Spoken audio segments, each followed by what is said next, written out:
Welcome back in. This segment brought to you by Medic Regional Blood Center. 2018 marks the 60th anniversary for Medic here in East Tennessee. That's 60 years of transfusions, and that is millions of gallons of life-saving blood. If you haven't been part of their history, be a part of their future. What a tremendous gift to give back to the community.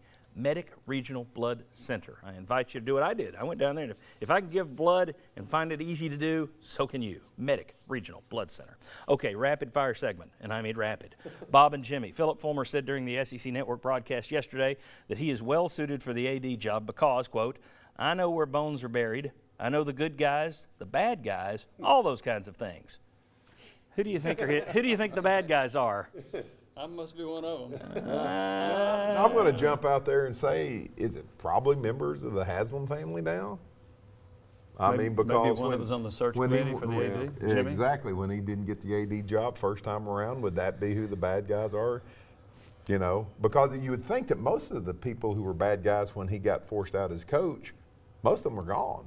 And even some that came back are inside gone. the organization. Yes. Yeah. Yes. I wonder if some of them are Board of Trustees members that were part of that a few years back too. I don't know where his standing is with some of those. That might be an issue. I just thought that was an interesting comment. I know the good guys, I know the bad guys. Yeah. Ooh, who are the bad guys? Yeah, really.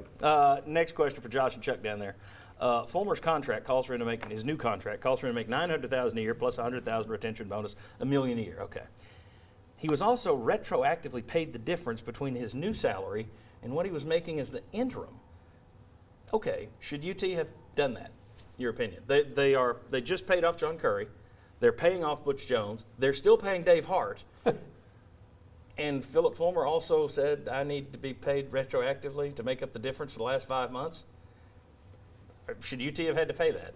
Well, that's why I think it's no good for UT.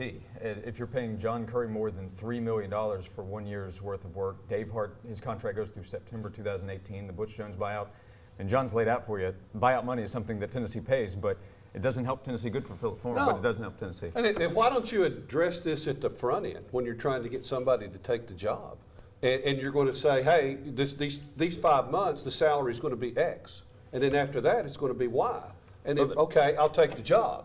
You don't wait until somebody's there and then say, hey, let's back up and make this right. I wonder if he might have said that early on. No, the initial thing was it was not going to be an interim. He needed to be the athletic director. I wonder at the time they made the deal. Okay, I'll take it for this, but when I become the big boy, I get that retroactive pay. I think he's the right guy for the job. I think fans love it. I think media, it's a positive PR thing right now. Everybody was gushing about it yesterday. I think Philip Fulmer's the right guy at the right time.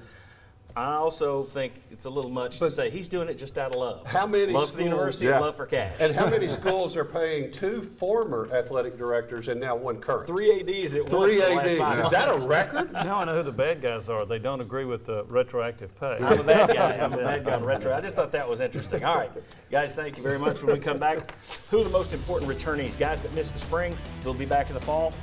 Who are the most important ones? Come back.